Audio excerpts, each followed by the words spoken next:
There's been a lot of confusion lately about a so-called bonus for seniors age 65 and older.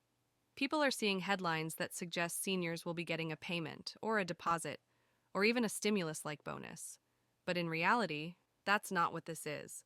While it could end up saving seniors a meaningful amount of money, it's not a check that's going to show up in your mailbox or bank account. What's actually being discussed in Congress right now is an increase to the existing bonus deduction for seniors who file a federal tax return. And the difference between a tax deduction and a direct payment is massive. If you've heard about this from a friend, seen it pop up on social media, or even watched a few videos about it, it's easy to think this is something like a new senior stimulus. But let's break it down step by step so you know what this is, who it helps, and why this proposal could benefit millions of seniors if they know how to take advantage of it. About a month ago, the House of Representatives passed a major tax bill. Tucked inside that bill was a provision that would temporarily increase the bonus deduction for seniors.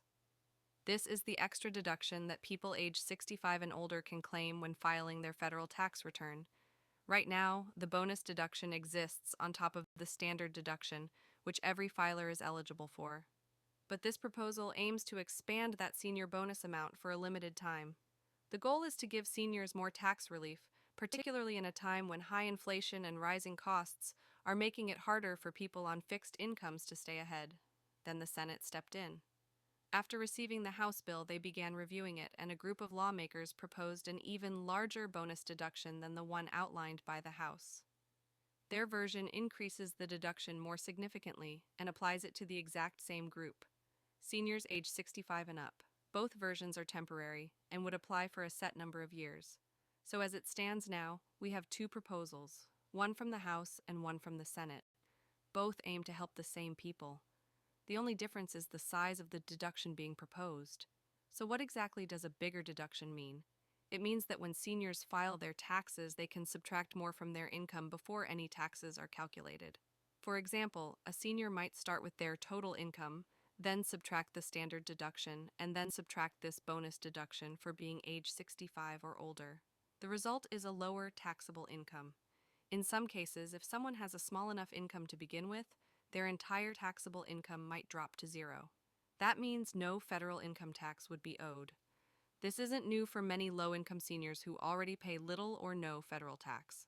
But with this increased deduction, many more people could find themselves in that same position, not paying federal income tax simply because the deductions are high enough to cancel out their income on paper. It's important to know that this is all about tax filing. It's not automatic. If you don't file a tax return, you don't get the benefit. And that's where some confusion has come in. Some people saw the word bonus and thought this was a one-time payout. Others assumed it was similar to the stimulus checks we saw a few years ago. But this is different. It's about how your income is calculated when you report it to the IRS. A larger deduction simply means you're taxed on a smaller portion of what you earn. For someone with a limited income, that's the same as keeping more money in your pocket. This change would apply only to people who are 65 years old or older. That's the age cutoff for this expanded deduction. If you're 62 or 63, for example, you wouldn't qualify, at least not yet. But as soon as you turn 65 and meet the income requirements, you'd be eligible for this increased deduction under either version of the proposal. As for the income thresholds, both the House and Senate versions agree on who can qualify based on income. Individuals who earn under a certain amount would qualify for the full deduction. If your income is slightly above that, the deduction begins to phase out. For married couples, the threshold is roughly double the individual amount. The idea is to help as many seniors as possible while still keeping the proposal fiscally reasonable. What's really interesting is that this move is being pitched as a replacement for something else lawmakers have been promising for years: ending the taxation of Social Security benefits. You've probably heard those promises before. Many members of Congress have campaigned on the idea of eliminating federal taxes on Social Security income. But here we are, and that hasn't happened. Instead, the taxation of Social Security benefits continues. In fact, recent government data shows that tens of billions of dollars are collected every year by taxing seniors' Social Security benefits. So why not just stop taxing those benefits? Well, as it turns out, removing taxes on Social Security would only help about half of the people who receive it. That's because only around 50% of Social Security recipients pay taxes on their benefits in the first place. The other half make too little to owe taxes. So, eliminating taxes on Social Security would help a large group, but not the entire senior population. On the other hand, increasing the bonus deduction for seniors benefits a much broader group. Essentially, anyone 65 and older who files taxes and meets the income requirements. So, in a way, this is being presented as a trade off. Lawmakers are saying, no, we won't remove the taxes on Social Security, but we will give you a larger deduction that benefits even more people. Let's go back to how this might play out. Imagine you're a single senior living on a modest income. You file your taxes every year, and right now you already claim the standard deduction plus the existing bonus deduction for seniors. If this new proposal passes, the bonus deduction will be significantly higher for the next few years. That could mean that you pay no federal tax at all. Your income would be completely offset by the deductions. For married couples in a similar situation, the same applies.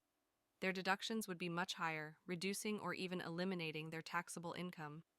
This is a practical benefit, and it's why so many senior advocacy groups are supporting the proposal. Now, timing is key here. Lawmakers want to get this passed soon. The Senate is expected to vote on the bill shortly. If they pass it, it goes back to the House for final approval. After that, it would head to the president's desk for signature. The goal is to get this done by early July, which means seniors could start seeing the impact next tax season. Again, this is not something that puts money in your bank account today, but it is something that could reduce your tax burden next year and possibly eliminate it altogether for many seniors. The benefit here is real, even if it doesn't come in the form of a direct payment. And it's broader than just ending Social Security taxes. Instead of helping only those who currently pay tax on their benefits, this helps nearly every senior who files a federal tax return. It's important to be clear on what this is and what it's not. It's not a handout. It's not a stimulus check. It's not some kind of payout from the government. It's a tax break, a bigger one, and it's targeted specifically at older Americans who are more likely to be living on fixed incomes and struggling to keep up with the cost of living. There's still a chance that the final version will be adjusted. Lawmakers may compromise somewhere in the middle between the two versions, or one side could win out entirely. Either way, seniors stand to benefit from whichever version becomes law. If you're eligible, it's worth taking the time to file your taxes and claim this deduction. Even if your income is modest, the expanded deduction could protect more of it from taxation. That means more money for groceries, bills, housing, or simply peace of mind. As we wait for the final vote, it's a good time to start preparing. If this goes through, it will affect the next tax filing season. That gives you time to plan, learn more about the deduction, and understand how to apply it based on your unique situation.